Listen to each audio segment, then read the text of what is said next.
एक थे आप लोगन के बीच में मेहरारू मर्द का झगड़ा सुनावा जात बानी। का करी आज मेहरारू हेराय गइल बा, नहीं तो संगवा रहत तो वो बोलत। कोरोना के मारे कैसे मेहरारू मर्द का झगड़ा होला बतावत बानी। मुँह गिरा के बैठा तू दुआरिया रानिया, तुहरे कार तब से भाग आई घरिया रनिया। तुहरे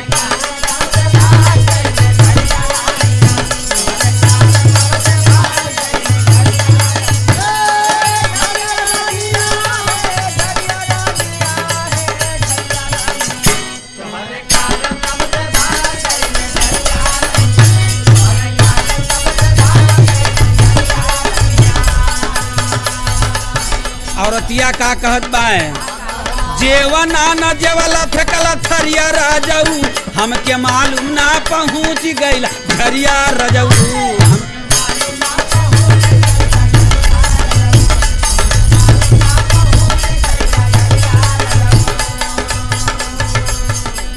कैला जब रोज सब फोन हम कैली,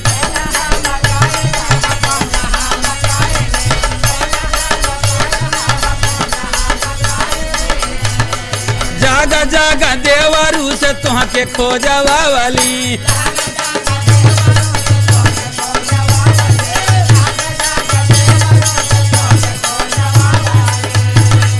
खोज मरली सगरी रिश्तेदारिया राजाऊ, हमके मालूम ना पहुँच गइला झरिया राजाऊ।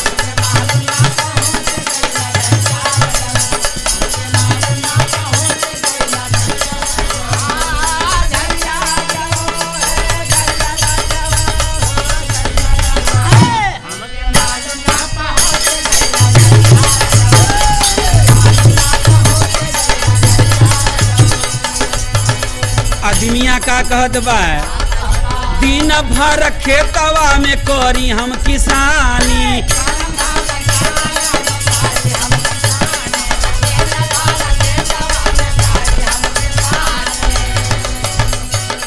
समय से ना भोजन दिहलू समय से ना पानी।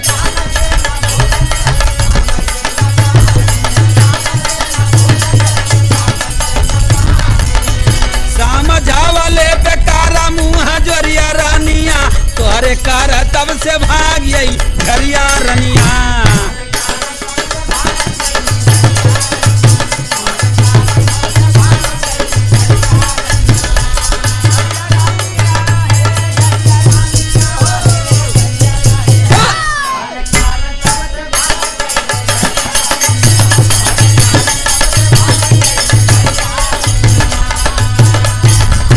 औरतिया डेरवावत बा मनैया के, सुनीला कोयलारिया में कोयला तोड़ाला,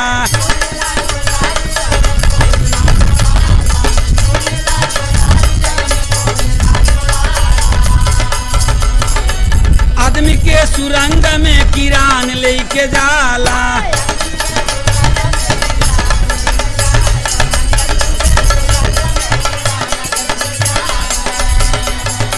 टोपिया लाइट लागे पीठ पे बाया टरिया राजाऊ, हमके मालूम ना पहुँच गइला झरिया।